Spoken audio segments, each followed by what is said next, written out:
بسم الله الرحمن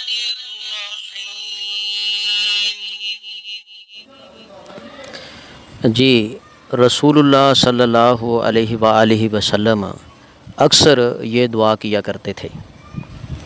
اس دعا کو دعائے نور کہا جاتا ہے۔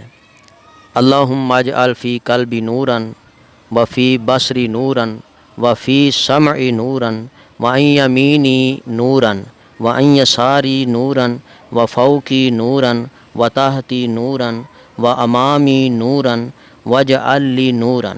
اور دوسری دعا جو رسول اللہ صلی اللہ علیہ وسلم اکثر پڑھا کرتے تھے، اللہم انی اعوذ بک من زوال نعمتک وتحول عافیتک وفجاءۃ نقمتک وجمیع سخطک۔ صدق اللہ العظیم۔